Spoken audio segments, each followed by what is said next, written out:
Welcome back, viewers. You're watching WION World is One. This is World DNA, the show that gets you ahead of the rest. I'm Shivan Chandra. And I'm Rafah. On World DNA today, US President Joe Biden and Israeli Prime Minister Benjamin Netanyahu held talks to discuss the prospects of a possible ceasefire deal, where Biden clearly asserted America's clear position on Rafah invasion. Meanwhile, US Secretary of State Antony Blinken will travel to Israel, Jordan and Saudi Arabia today. All that and a lot more lined up on World DNA this morning. Also on the show today, the World Economic Forum has kicked off in Saudi Arabia. More than 1,000 leaders from around the world have convened in Riyadh for 50 sessions over the course of 2 days. The goal is to address the most pressing challenges in the geopolitical and economic landscape. Of course, most of that will be emerging from the West Asian region. We are going to be tracking that closely. Let's get you started with the headlines. This is World DNA. US President Joe Biden speaks with Israel's Prime Minister Benjamin Netanyahu on phone. Reviews ongoing talks to free hostages taken by Hamas during the October 7th attack on Israel.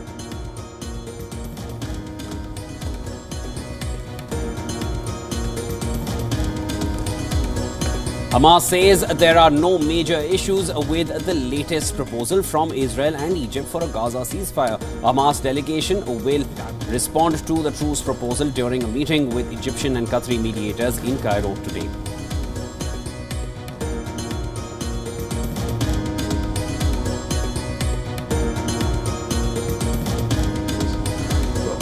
US Secretary of State Antony Blinken will visit Israel and Jordan on a trip through Wednesday after the US and Israeli leaders discussed hostage release talks.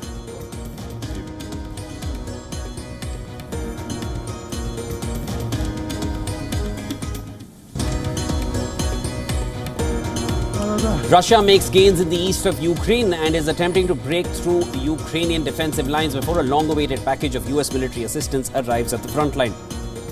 Ukraine Army Chief says situation has worsened.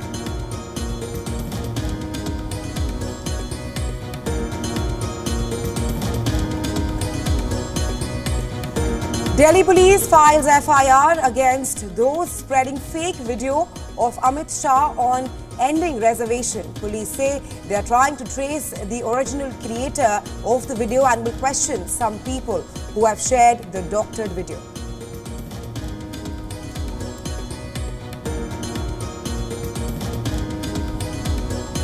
Rory McIlroy and Shane Lowry win PGA Tour's Zurich Classic. The Irish pair posted a 4-under par 68 before clinching the title in a playoff with Chad Ramey and Martin Traynor.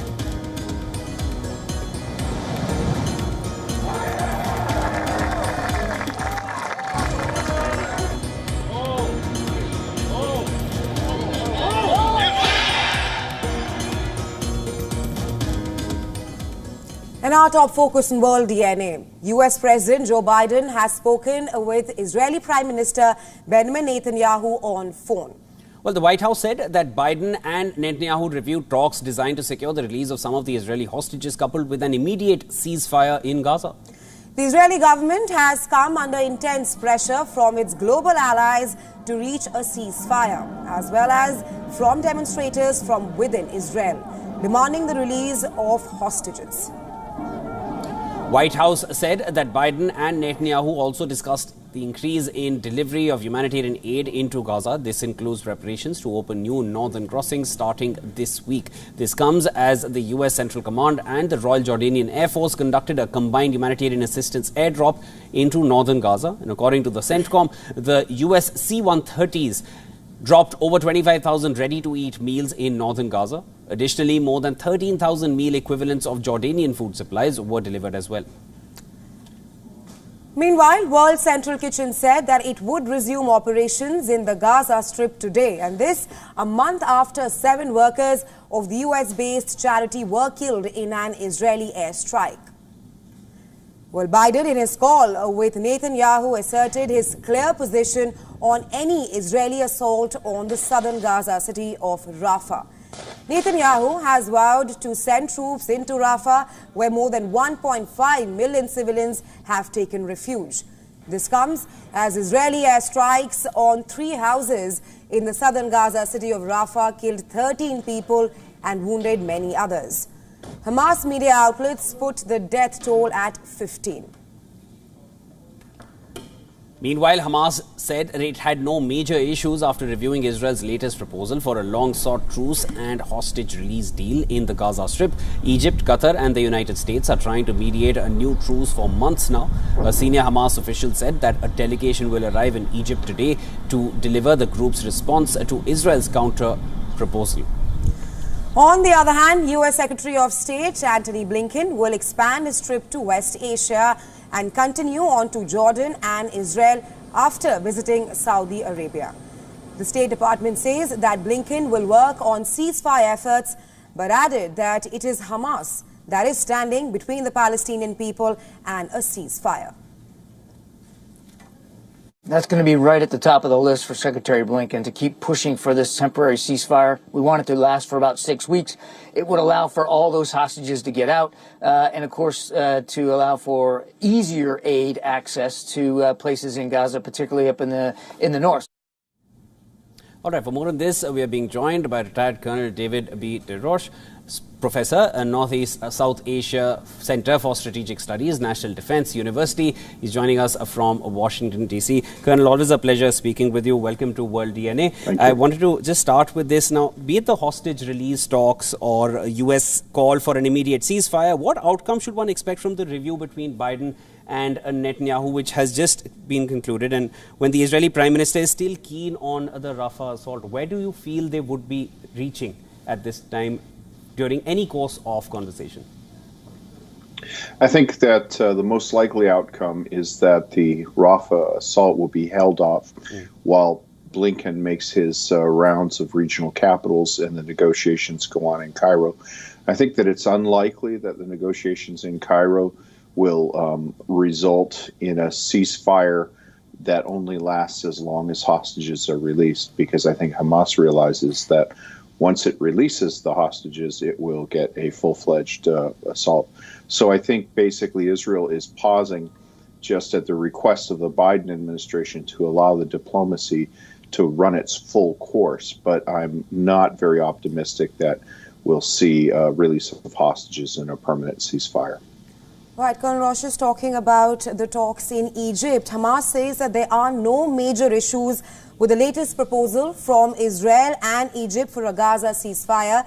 The State Department says that Blinken will work on a ceasefire efforts as he leaves for Israel in a few days. But the State Department added that it is Hamas that is standing between the Palestinian people and a ceasefire. Keeping this background, can we expect a ceasefire soon? Again, I don't think so. I think that Hamas going into the negotiations has always said, yes, of course, there's not a problem, because they're very savvy at international public opinion. But I think internally they realize that they can't give up the hostages. If they do, they're going to be in a very vulnerable position. So I think that what we're just seeing is a temporary pause for both sides to try to portray themselves to international opinion as the reasonable one. But I think that this we're seeing a military logic that supersedes all of this. Colonel, I also wanted to get your thoughts on this. Now, Palestinian President Mahmoud Abbas feels that U.S. can indeed rein in Israel. Now, if we were to just look back at the way Israel has proceeded with its war effort against Hamas, in the backdrop of all the calls that U.S. has made for immediate ceasefires or temporary ceasefires, talk to us about what are your thoughts on this. Do you really feel U.S. can rein in Israel at this point? It's a very common view in the Middle East and in the Arab world that the United States can kind of turn Israel on and off like a tap if we choose to. But I think that's mistaken. If you look, there's a long history of a lack of ability to influence our partners and allies that goes back decades. Particularly when they feel that their security interest is at play. I think Netanyahu's position is that the American position is of interest. It's certainly worth listening to. It's probably worth exploring. But at the end of the day, President Biden is not responsible for the security of Israel. Prime Minister Netanyahu is. And I think that his view is the one that will prevail. And I think his view is that Hamas has to be destroyed as a military organization, which will require an invasion of Rafah. And I think the only thing holding him up is I think he will listen to the United States and say, okay, let's see if this diplomatic process will run its course. But I don't think he expects a positive outcome. So there is a military logic behind it all, as you mentioned, and always a pleasure speaking with you, Colonel. That was Colonel David B. DeRoche joining us from Washington, D.C. Would be a pleasure speaking with you further as things develop. Thank you. Moving on, demonstrations at U.S. colleges show no signs of slowing down. More arrests have been made on campuses across the country. Clashes broke out between pro-Israeli and pro-Palestinian protesters at UCLA, where a tent encampment was set up last week. As the size of the pro-Palestinian encampment at the University of California at Los Angeles expanded in recent days, counter-protesters are becoming increasingly vocal and visible on the campus. Both sides remained peaceful until some protesters broke through a barrier that the school had set up to separate the two factions. Members of both factions shoved one another and shouted slogans and insults, and in some cases traded punches as well. The dueling demonstrations at the UCLA campus involved at least some people from outside the university as well. In the past 2 weeks, pro-Palestinian demonstrations have spread to college campuses across the U.S., triggered by the mass arrest of over 100 people at Columbia University more than a week ago. Since then, hundreds of demonstrators from California and Texas to Atlanta and Boston have been arrested. Administrations, including those of Columbia, have said that the demonstrations break school rules, disrupt learning, and have fostered harassment and anti-Semitism. The demonstrators are demanding a ceasefire in the war with Hamas and the divestment of university assets in companies involved with the Israeli military, and also an end to U.S. military assistance to Israel. The nationwide protests have caught the attention of President Joe Biden. White House National Security spokesperson John Kirby said that the president acknowledges that many Americans have strong feelings about the war in Gaza. At the same time, Kirby said that the president condemns anti-Semitism and condemns hate speech.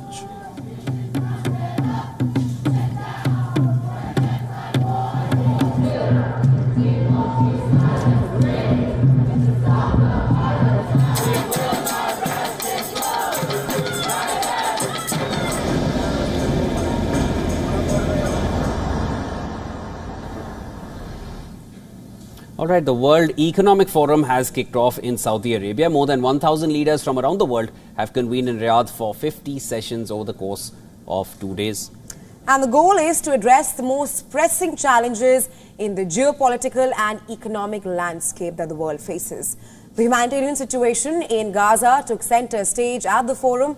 Palestinian President Mahmoud Abbas said at the meeting that only the US could stop Israel from attacking Rafah.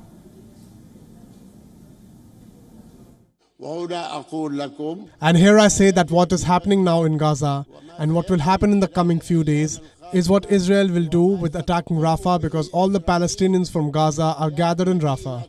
And it is only one small strike that would force them to flee the Gaza Strip. And here the biggest catastrophe in the history of the Palestinian people would then happen. We hope that Israel stop doing this attack. We call on the United States of America to ask Israel to not carry on the Rafah attack, because America is the only country able to prevent Israel from committing this crime. Saudi Arabia's foreign minister also stressed the need to solve the Gaza conflict once and for all. Leaders and attendees stressed on the importance of international cooperation to achieve lasting peace and stability in conflict-affected regions. It is in everybody's interest in the region. Our interest, the interest of the Palestinians, the interest of the Israelis, the interest of the global community of nations, that we find a pathway to resolve this issue once and for all, because that's the only way we are going to avoid, first of all, a repeat, but also we're going to avoid that the suffering that has happened on all sides happens in vain. This is just not an approach that is possible. The session also included remarks from the European Union representatives for Foreign Affairs and Security Policy, Josep Borrell. He highlighted the importance of continued support for Ukraine in its war against Russia.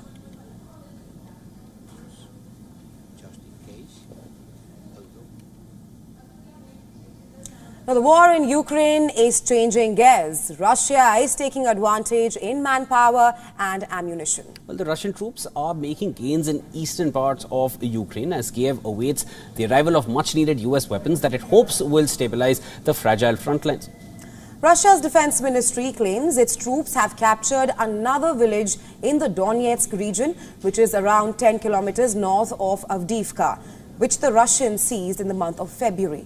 While Moscow also says its troops around Donetsk have managed to drive deep into Ukrainian defensive lines, forcing Ukrainian troops to retreat westwards to new defensive lines in a section of the front that runs past the city of Donetsk.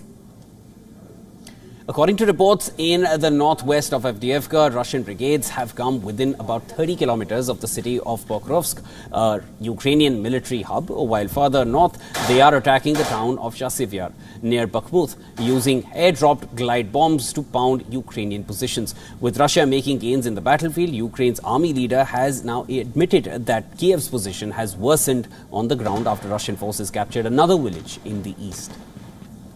The Ukrainian commander-in-chief added that in some sectors, Russia has made tactical success, while in some areas, Ukrainian troops have managed to improve their tactical position.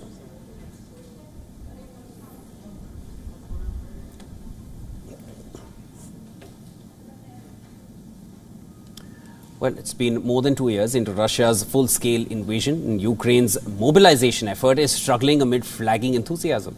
However, a 68-year-old Ukrainian commander who is in the thick of the war with a number of other veterans refuses to let any challenge come in the way. More in the next report. Take a look. Alexander Taran's mobile artillery unit isn't officially part of Ukraine's military, but that hasn't stopped his men from destroying Russian targets. We get by thanks to the pension fund, says the 68-year-old commander, whose call sign is Grandpa. The all-volunteer unit called the Steppe Wolves is comprised of dozens of Ukrainian men, mostly over 60 years old, who are considered too old to be drafted, but still want to fight for their country. The unit also includes younger men who have been ruled unfit to fight.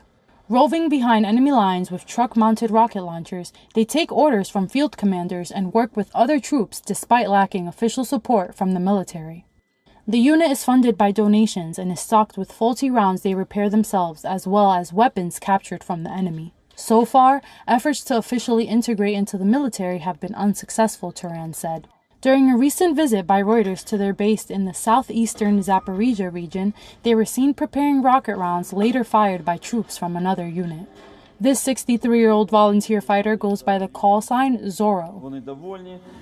The commanders that provide us with targets are happy. They give us more targets and help us with ammunition however they can. We move out and help them. Ukraine's mobilization effort is struggling amid flagging enthusiasm more than 2 years into Russia's full-scale invasion.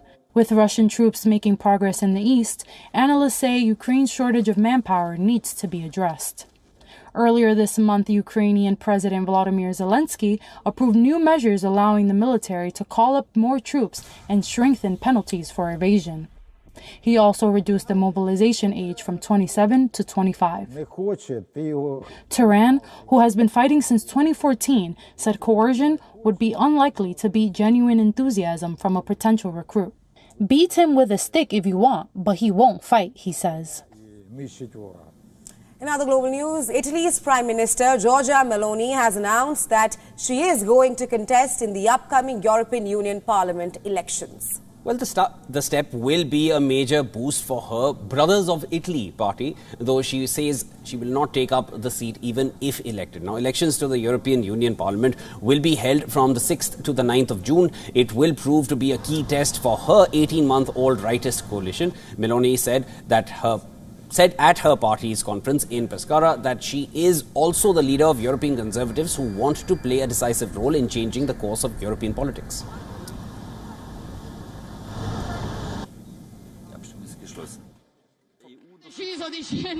Thank you. I have decided to join the campaign to lead the Brothers of Italy lists in all constituencies.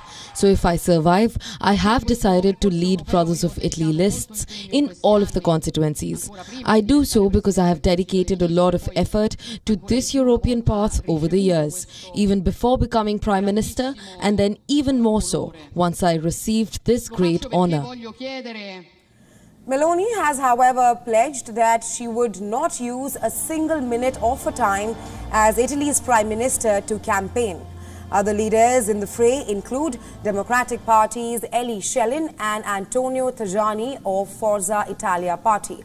All three leaders, if elected, are expected to give up their seats and make way for runner-up contestants.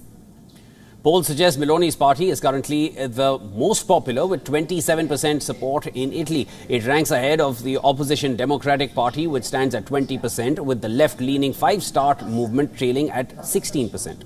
Meloni's party traces its roots to Mussolini's fascist group. Before being elected in 2022, she called for Italy to leave the Eurozone. However, she has followed a broadly pro-European policy in office, particularly on foreign policy matters such as Ukraine and West Asia.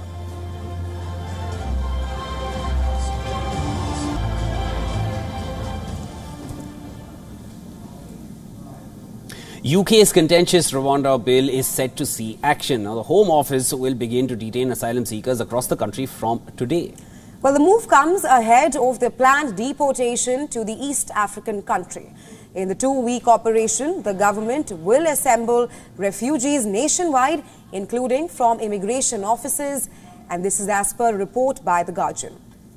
The detainees will be stationed at deportation centres until being sent to Rwanda. Prime Minister Rishi Sunak has said that about 2,220 detention spaces have been erected for the operation. UK's Home Office has said the first flight is expected to take leave in 10 to 12 weeks. The operation comes just days ahead of Thursday's local government elections, where the Tories are barely holding fort. Lawmakers have warned that the detention can spur unrest in the country. The threats in hand include reopening of legal scuffles over the bill, public demonstrations and even clashes with the police. The Scotland police has been put on a high alert, where people have previously managed to stop deportations by staging demonstrations. Now, the wrangle does not end here. The Refugee Council, which is a UK charity, continues to condemn the government's plans to carry out deportations, calling the scheme inhumane. The charity calculates it to cause a quote-unquote catastrophic system meltdown. It has added that the deportation fears will drive other immigrants to leave too, exposing them to abuse and vulnerability.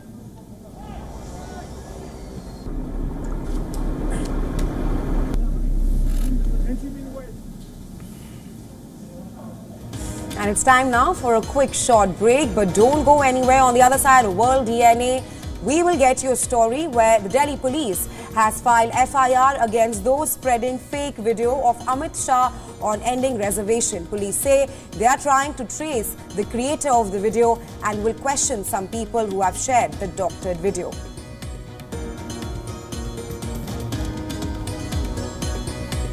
Also on the other side, tech giant Apple has removed mobile applications from its app store that let users create non-consensual nude images of people using artificial intelligence technology. While some of these apps offered the face swap feature, others allowed users to remove clothes from a person's normal photos.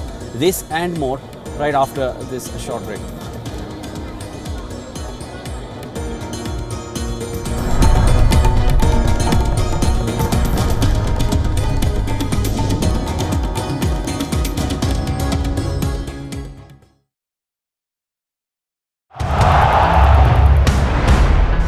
Everyone loves a contest.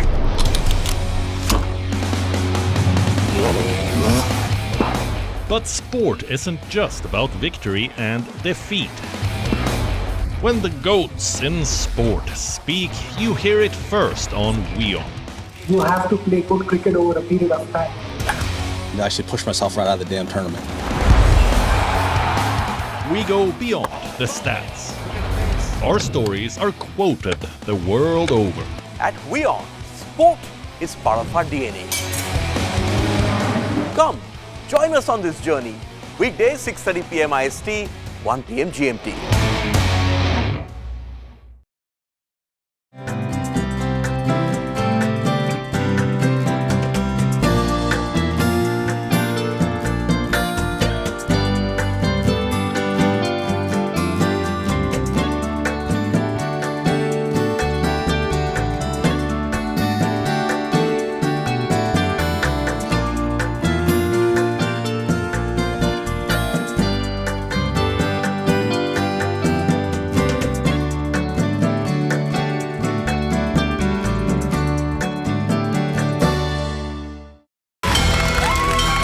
From the bustling trading floors of Wall Street to the vibrant exchanges of Asian stock markets, WION breaks it down for you to make sense of what's happening, as we reveal the key factors behind events, strategic battles, and the game-changing business decisions that shape the world. We bring you all of this and more on World Business Watch.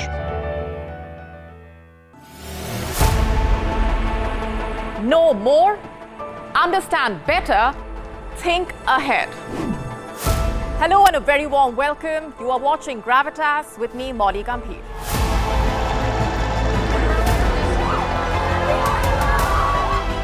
Get the facts, not the bombast.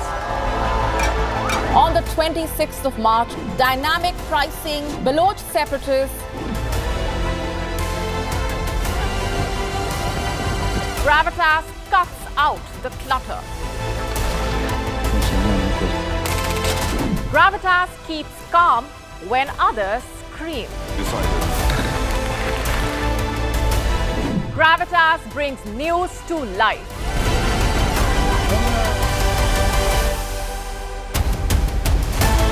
Weekdays 9 p.m. IST, 3:30 p.m. GMT. Gravitas. Seeing is believing.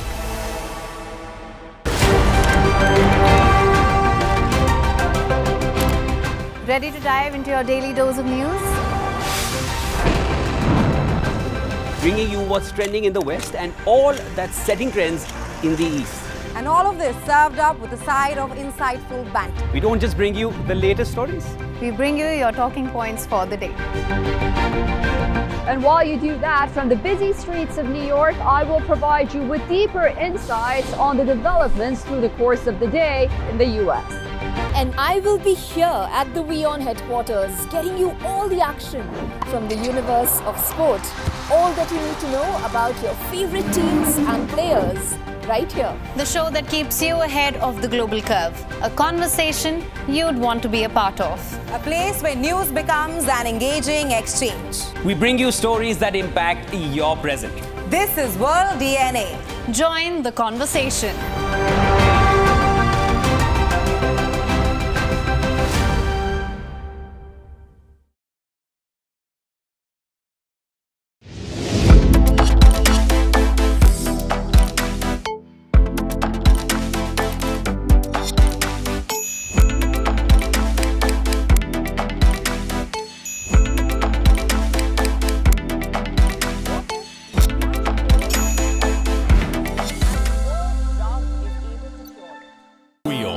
India's Global Voice, the channel that brings you the biggest stories from across the world through India's lens. Now available in more than 190 countries worldwide. Because we believe that the world is one. Watch us in Africa, Europe, USA and Canada, South America, Asia Pacific, Middle East and North African regions. Also available on these digital platforms across the world. WION. World is one. The biggest democratic exercise on the planet ever. Decoding the multiple colors of this multi-dimensional, multi-layered spectacle. WION deciphers the images and the hues. Sifts real performance from rhetoric and noise, claims and counterclaims, populist pitches and hidden truths. Untangling, unraveling this celebration of democracy.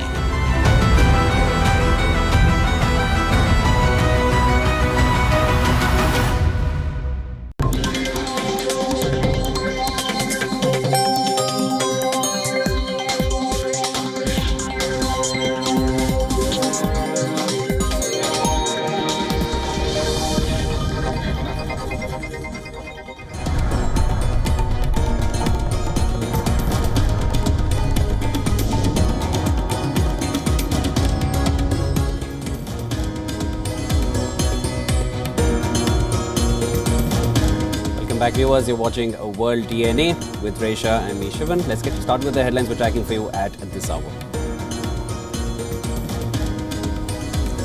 US President Joe Biden speaks with Israeli Prime Minister Benjamin Netanyahu on phone.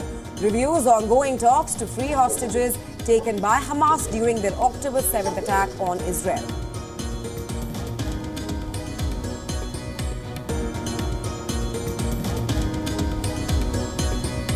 Hamas says there are no major issues with the latest proposal from Israel and Egypt for a Gaza ceasefire. A Hamas delegation will respond to the truce proposal during a meeting with Egyptian and Qatari mediators in Cairo today.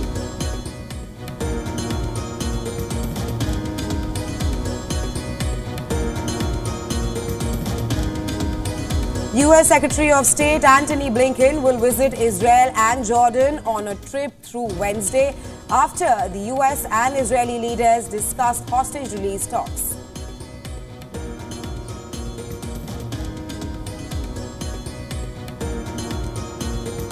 Russia makes gains in the eastern part of Ukraine and is attempting to break through Ukrainian defensive lines before a long-awaited package of US military assistance arrives at the front line. Ukraine army chief says situation has worsened.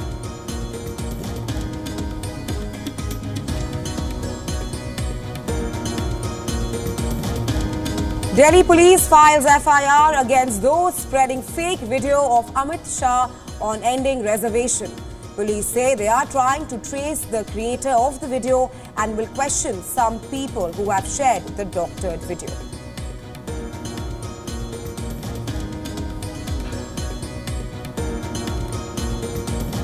Rory McIlroy and Shane Lowry win PGA Tour Zurich Classic. The Irish pair posted a 4-under par 68 before clinching the title in a playoff with Jad Ramy and Martin Traynor.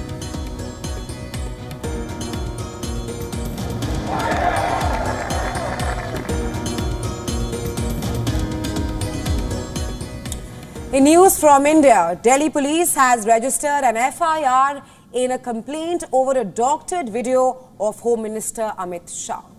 Now, the new video allegedly changes Amit Shah's statements indicating a commitment to abolish reservation quotas for Muslims in Telangana to make it seem that he was advocating scrapping all reservations.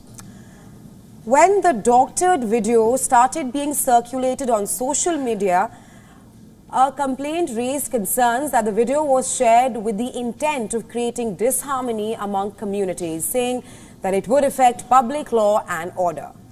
The Delhi Police Special Cell says it has registered the FIR under various sections of the Indian Penal Code and relevant provisions of the IT Act. According to reports, the Special Cell has intensified efforts to track down individuals behind these handles across India. And early arrests are also anticipated. Those who have now deleted the videos are going to come under the radar as well of the investigation.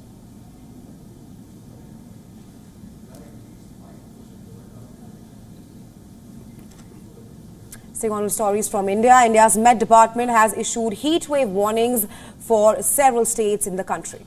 It's definitely a very hot summer this time, Reja. Now, the IMD has issued a red alert for Odisha and West Bengal, an orange alert for Bihar and Jharkhand, and a yellow alert for eastern Uttar Pradesh and parts of Kerala. Well, this comes in the wake of the severe heat wave conditions prevailing across the country. According to the Weather Department, the conditions are likely to get more severe with the possibility of further rise in day temperatures. Seeking relief from the hot and humid weather, residents in financial capital Mumbai flocked to the beach to cool down, with temperatures hitting 38 degrees Celsius. Workers across the city have been hit hard by the sweltering heat. It's difficult to work when the heat increases because we lose our energy and start sweating.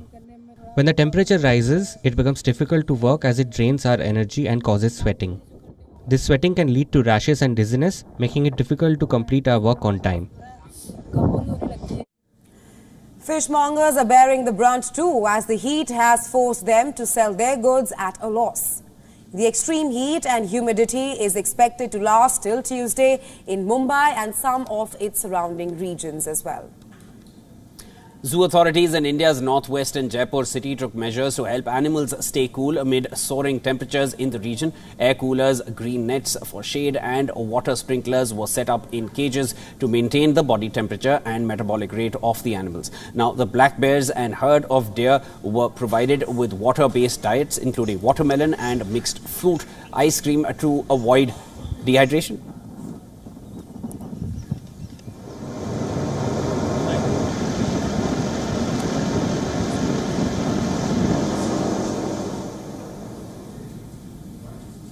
Russia's space agency has announced that its second satellite to monitor the Arctic region has been put into operation. Well, making it the first country in the world to create a space system for observing the Arctic. Now, according to researchers and scientists, the ice at Arctic Circle is melting rapidly due to global warming and other climatic and environmental changes. 8 countries which come under the Arctic Circle, including the United States and Russia, have drawn alarm to the rapidly changing terrain. In order to monitor the Arctic Circle and look at its environmental and climatic changes, Russia began expanding its Arctic space-based capabilities in 2021 with the launch of the first Arctica-M satellite from the Baikonur Cosmodrome. Subsequently, it launched the Arctica-M No. 2 last December, carrying out successful tests. Russia's space agency said that for the first time in the world, it has created hydro space system on board the Arctica-M. The equipment on it is 1 and 2 will provide round-the-clock monitoring of land space and the surface of the Earth's Arctic Ocean, including the Northern Sea route. According to reports, amid the Russia-Ukraine war, there is fear of the Arctic region being weaponized and Russia's observation satellite be used for a different purpose.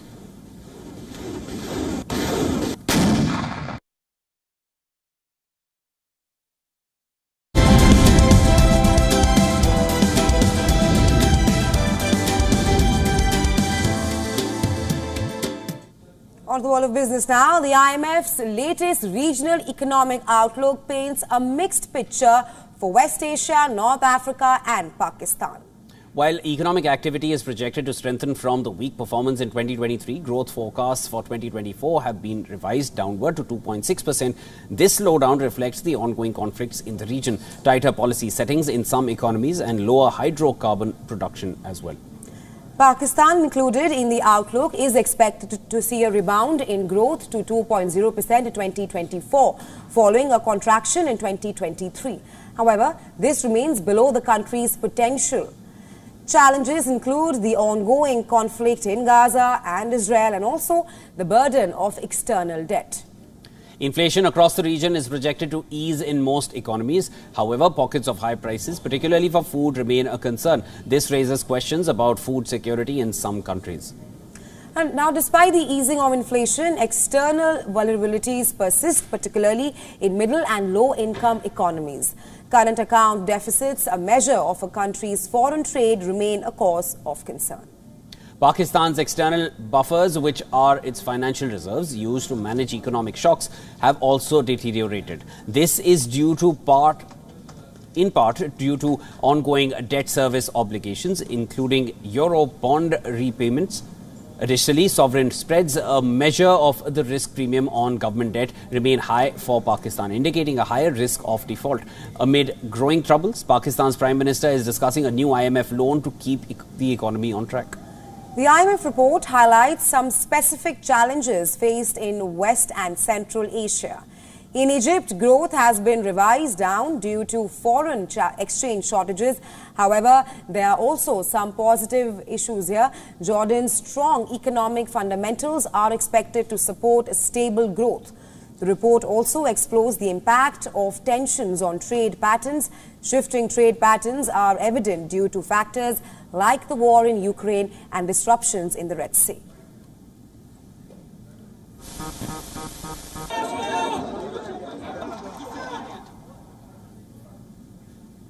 Elon Musk, CEO of Tesla, made a surprise visit to China on Sunday, and this comes amid ongoing US-China trade tensions.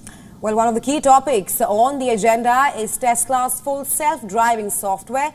Tesla is seeking regulatory approval to launch FSD in China, a market valued at $1.7 billion for autonomous driving technology.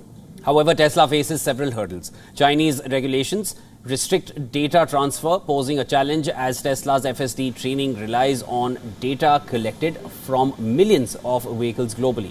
Additionally, China boasts a robust domestic EV industry with over 76 compliant models, raising concerns about overcapacity and competition, particularly from rivals like Xpeng. U.S. Treasury Secretary Janet Yellen recently highlighted the overcapacity concerns in her visit to China.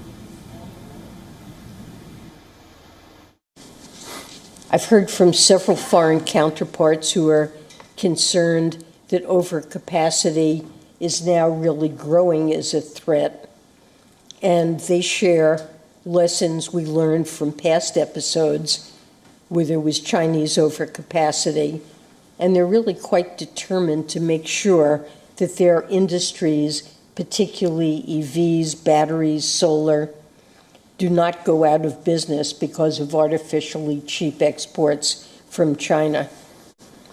And I guess I'd like to underscore that our concern with overcapacity, this is not anti-China policy. It's an effort for us to mitigate the risks from the inevitable global economic dislocation that will result if China doesn't adjust its policies. Now, despite the challenges, Musk met with China's Premier Li Qiang. Musk highlighted the success of Tesla's Shanghai factory and also praised China's EV leadership. Well, this suggests that Musk may be seeking broader collaborations beyond FSD. China currently leads the global EV market with over 50% share, making it an attractive partner for Tesla's future growth.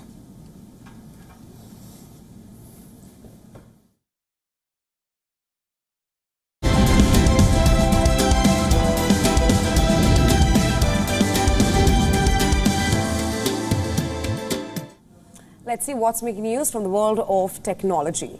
Tech giant Apple has removed mobile applications from its App Store that let users create non-consensual nude images of people using AI technology. While some of these apps offered the face swap feature, others allowed users to remove clothes from a person's normal photos. What's even more concerning is that ads for these apps were spotted on Instagram, flouting Meta's no nudity rule. As per reports, the Instagram ad promoted the apps with the tagline "Undress any girl for free," quote unquote.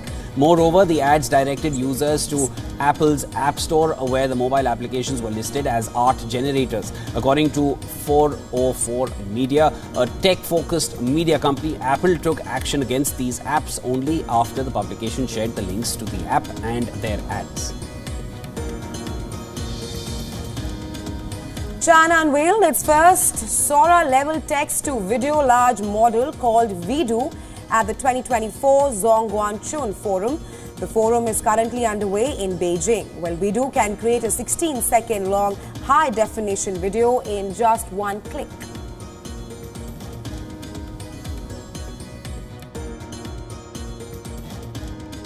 Vidu, developed by our joint research team, should be the latest achievement of full-stack independent innovation. It has achieved technological breakthroughs in multiple dimensions, including that it can simulate the real physical world, can have imagination, and can understand the language of multiple lenses, no longer simply a push and pull of the lens. It can also generate up to 16 seconds of video with one click. In the future, we will further extend the video length. At the same time, it has a high degree of consistency in character, scene, and time, and can understand Chinese elements. Developed by Chinese AI firm Shengshu Technology and Tsinghua University, Vidu is China's first video large model with extended duration. Well, China claims Vidu is very close to the level of OpenAI's Sora. Abu Dhabi Autonomous Racing League is off to a successful start. Car racing enthusiasts witness self-driving car race against each other on the Formula One track.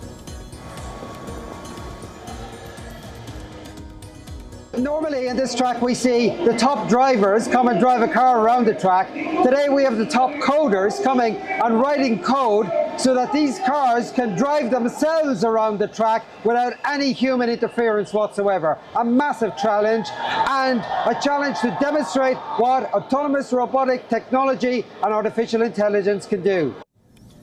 Around 10 teams from university and research institutions are taking part in the Autonomous Racing League.